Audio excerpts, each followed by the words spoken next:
Di situ disebutkannya Nabi SAW katanya di situ. Yang nulis itu ulama ahli qiraat dari Suriah. Nabi katanya kalau sholat itu bacaan Fatihahnya lagunya jaharkan. Gimana bunyi jaharka itu? Kita dengarkan qori kita. Saya nggak pandai. Bayati soba sika nahwan jaharka. Dengarkan baik-baik, rekam, share.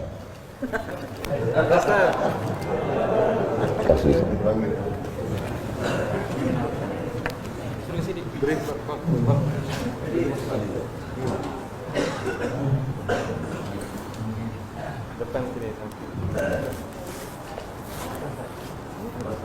Bismillah.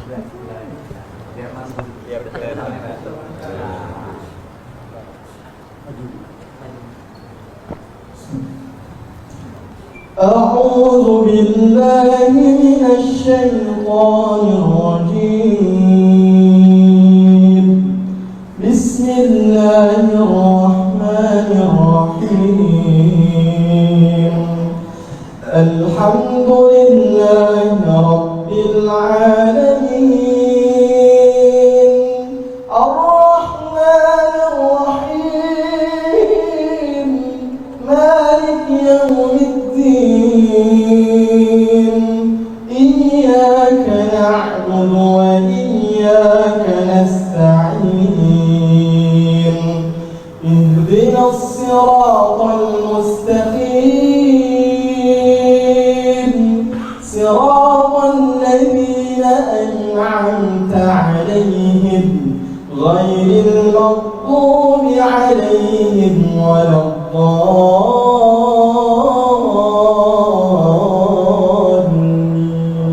Allah. Jazakumullah. Barakallahu fiik. Ahsanallahu ilaik. Matta'tana bisautik. Masya Allah, katharallahu amthalak. Semoga Allah memperbanyak anak-anak cucu kita yang punya suara bagus, tajwidnya bagus, akhlaknya bagus. Allahumma ja'al abna'ana wa banatina min huffazil Quran. Jadikan anak cucu keturunan kami menjadi para penghafal Quran, ya Allah. Begitulah lantunan yang dibaca oleh Nabi Muhammad SAW. Jangan heran kenapa makmumnya tahan, ayatnya panjang. Ini baca ayat bentak-bentak. Alhamdulillah Rabbil Alamin. Ada kelembutan, ada kebaikan. Hati ini suka yang lembut-lembut, sebagaimana mata suka yang lembut-lembut. Laqad zayyana as-samaa'a ad-dunya bizinatinil kawakib. Kami hiasi langit-langit itu dengan bintang gemintang. Zayyana, kami hiasi. Bizinati, zinati, dengan perhiasan. Kalau mata suka dengan yang indah bintang gemintang, maka telinga juga suka dengan suara yang lemah lembut. Maka dicari imam itu. Ini khusus imam subuh ini aja atau tiap subuh? Kadang-kadang hadir, alhamdulillah. Anak-anak kita dilatih, ditahfiz Quran. Untuk apa? Kita ada pilihan. Ini mau kita pilih imam yang baik, kita pilih khatib yang baik, kita pilih masjid yang baik, atau kita biarkan saja agama ini mengalir. Harus ada usaha dan ikhtiar dari kita. Sehingga kalau sudah ikhtiar tidak juga terjadi, itu sudah di luar kuasa kita. Berarti ada skenario yang lebih indah, yaitu kuasa Allah. Tapi sebelum ikhtiar belum apa-apa, kenapa masjid kita kosong? Udahlah, itu sudah kehendak Allah. Udah. Itu salah kita. Ini banyak kadang-kadang imam ini lebih banyak batuknya daripada ayatnya.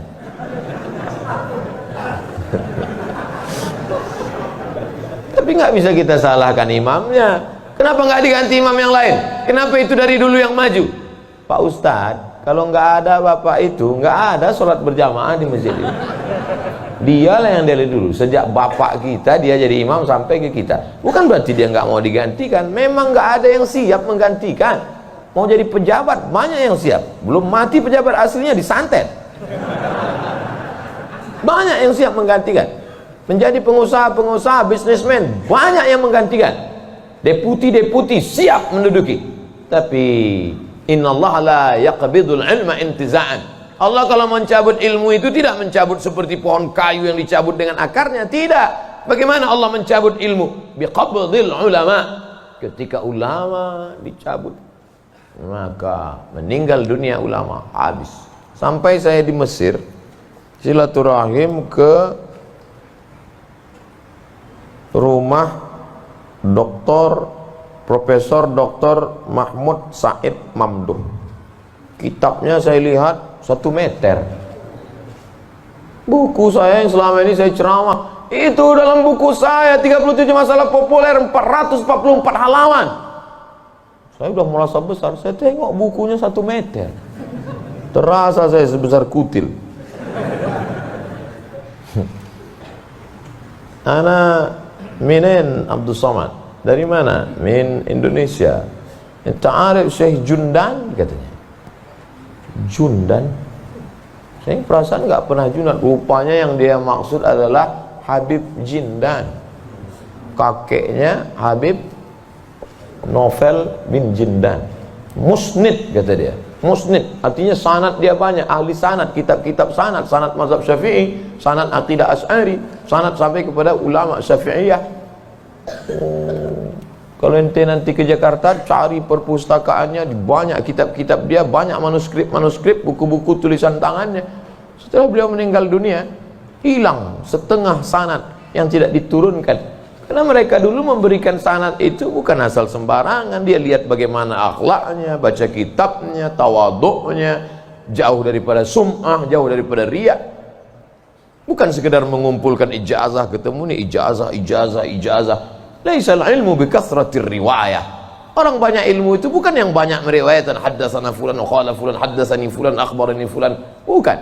Tapi orang yang dengan banyak ilmu datang takutnya kepada Allah Subhanahu wa ta'ala. Kalau semakin dengar pengajian makin takut pada Allah, teruskan. Kalau makin banyak zikir makin takut pada Allah, teruskan. Tapi kalau makin banyak ngaji hanya makin petantang, petenteng, sok jago, sok hebat, gunanya untuk mendebat ulama, membodohi orang. Lam yajid irfal jannah, tak mencium bau surga. Man talaba ilman mimma yubtagha bihi wajhullah. Siapa yang mencari ilmu yang semestinya untuk mencari ridha Allah, tapi justru dia pakai untuk mendebat ulama, dia pakai untuk menyalahkan orang, dia pakai untuk membodohi orang, lam yajid irfal jannah, tidak mencium bau surga. Padahal bau surga sudah tercium dari jarak 500.000 tahun perjalanan cahaya. Dia jangankan masuk surga, cium baunya aja enggak. Auzubillah. Insyaallah kita semua mencari ilmu untuk mencari ridha Allah Subhanahu wa taala. Supaya kita bisa memilah dan memilih mana hak, mana hoax. Sekarang banyak orang tak bisa membedakan mana hak, mana hoax, mana hoax, mana hak. Allah suruh, udah habis waktu. Padahal saya masih ada 15 menit lagi. Rupanya itu artinya terbit matahari. Hebatnya masjid kita, asal terbit matahari langsung dia kasih bunyi, terbit matahari. Saat terbit matahari itu bulat. Bulat kan? Matahari itu bulat gini. Oh, terbit matahari. Begitu terbit matahari, datang setan menghampiri. Ini matahari bulat, datang setan menghampiri. Makanya waktu terbit matahari ini disebut dengan waktu qarnai syaitan. Qarn, tanduk. Qarnai, 2 tanduk. Syaitan, 2 tanduk setan. Zulqarnain yang punya 2 tanduk. Qarnain, 2 tanduk setan. Sampai berapa lama setan menghampiri matahari ini? Qaidaramhin, setinggi tombak. Jadi kalau ditegakkan tombak di atas tanah, segini tinggi tombak, lalu kemudian matahari ini naik setinggi tombak. Itulah makanya selama matahari naik setinggi tombak, kita tidak boleh sholat. Kenapa? Tasyabuh, menyerupai orang musyrik jahiliyah. Karena mereka menyembah setan, menyembah berhala itu di dalamnya ada setan. Selama naiknya waktu 2 tanduk setan ini 12 menit, setelah dihitung menurut ilmu astronomi 12 menit. Jadi sekarang jam 6.12 baru boleh sholat sunat isyraq. Maghrib jam berapa? Maghrib 6.16. Tuh mudahnya. Kalau kita nggak punya kalender, kapan baru boleh sholat sunat isyraq? Mudah saja. Lihat maghrib. Kalau maghrib 6.16, maka kita baru boleh sholat nanti jam 6 16. Tadi Ustadz bilang 12. Kenapa 16? Kalau pas 12, kadang setan ini molor juga.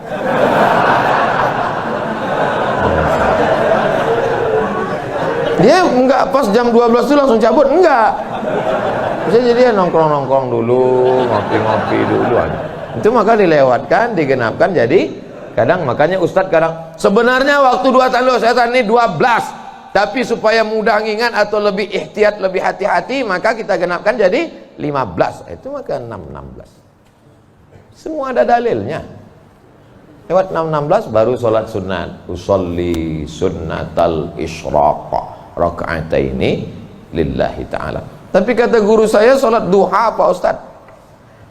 Kalau cukup 3 syarat namanya isyraq.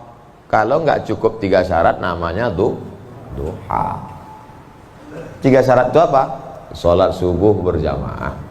Setelah sholat subuh berjamaah, duduk berzikir, nggak keluar masjid sampai terbit matahari. Kalau cukup 3 syarat, sholat dia, namanya sholat sunat isyraq. Habis sholat subuh, pulang ke rumah, masak sarapan. Pas mau kerja, 6.30 sholat sunat. Sholat sunat apa namanya? Duha. Karena nggak cukup 3 syarat. Nggak usah kelahi gara-gara itu. Allahu Akbar. Isyraq apa duha ya? Enggak sah. Karena niat itu sebelum takbir atau dalam takbir. Ada orang niatnya sebelum takbir. Dia niat dulu Allahu Akbar. Tapi ada niatnya di dalam takbir. Allahu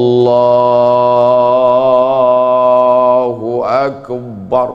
Itu kalau siapa yang takbirnya panjang, itu berarti dia berniatnya di dalam takbir. Tapi apa Imam Masjidil Haram takbirnya pendek. Allahu Akbar. Yang belakang itu yang panjang. Allahu Akbar. Imam itu takbirnya pendek karena dalam mazhab Hambali niatnya bukan dalam takbir tapi sebelum takbir. Mazhab Syafi'i niatnya dalam takbir. Saya kalau takbir panjang. Allahu Akbar. Karena saya masang niat dalam takbir. Jamaah niatnya sebelum takbir apa dalam takbir? Dalam takbir. Sah. Sebelum takbir sah. Yang enggak sah itu setelah takbir. Ujuk-ujuk masuk masjid, Allahu Akbar. Ini duha atau isyraq? Enggak sah. Innamal a'malu binniyat. Jadi yang kita bahas ini kebanyakan adalah amal-amalan yang sifatnya ikhtiari, pilihan. Yang bisa kita pilih. Adapun yang nggak bisa kita pilih, gimana mau kita bahas? Kalau kita tidak bisa memilih, yang bisa kita lakukan hanya sabar.